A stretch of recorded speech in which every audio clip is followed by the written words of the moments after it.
ও মাই god, একটু আপনাদের হাত দিয়ে দেখাই,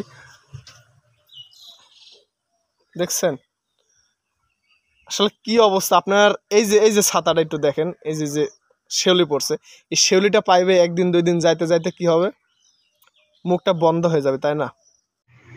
ভিউয়ার্স, আমি আজকে এই বাড়ি অর্থাৎ 3টা টয়লেট, বাথরুম এবং টাঙ্কি সার্ভিসিং করতে আসলাম। আমি আপনাদেরকে একটু দেখাবো যে কি পরিমাণ আসলে আয়রনটা জমছে।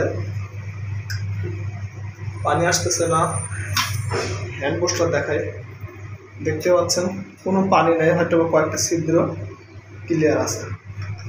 এবং এখানে শেষ না, হাই কমান্ডের লাইনে কোনো তো পানি আসতেছে এটা দিয়ে। এবং শাওয়ারটা দেখা যাক, শাওয়ার দিয়ে পানি পড়তেছে না, নিচে দিয়ে পড়তেছে।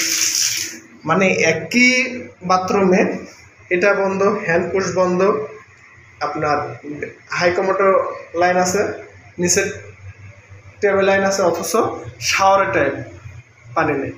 এ হলো পরিস্থিতি। এখন কিছু জায়গায় যাম, কিছু জায়গায় ওকে।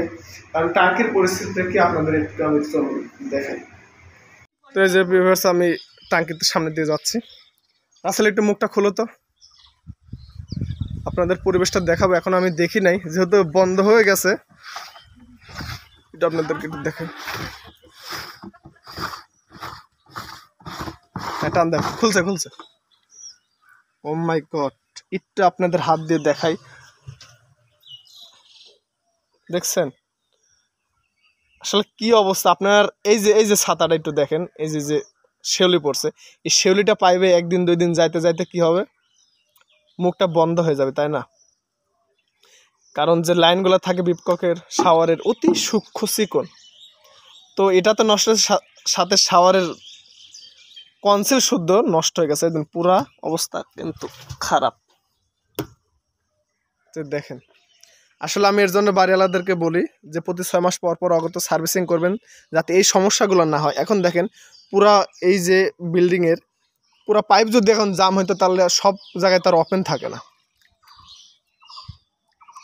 এই যে এগুলা হলো ওপেন, এগুলো ওপেন হলে কিন্তু ভিতরে তার ওপেন নেই, তাহলে আপনাকে সতর্ক অনুযায়ী আপনাকে আগেই পরিষ্কার করে নিতে হবে। তাছাড়া এই যে দেখেন কি একটা অবস্থা। তো যাই হোক, এই পুরো টাঙ্কিটা আমি সার্ভিসিং করে দেবো। আর কি করে সার্ভিসিং করি, এই ভিডিওটি দেখার জন্য অবশ্যই চ্যানেলটি সাবস্ক্রাইব করে বেল বাটনটি বাজিয়ে দিয়ে রাখবেন। সবাই ভালো থাকুন, সুস্থ থাকুন। আসসালামু আলাইকুম ওয়া রাহমাতুল্লাহি ওয়া বারাকাতুহু।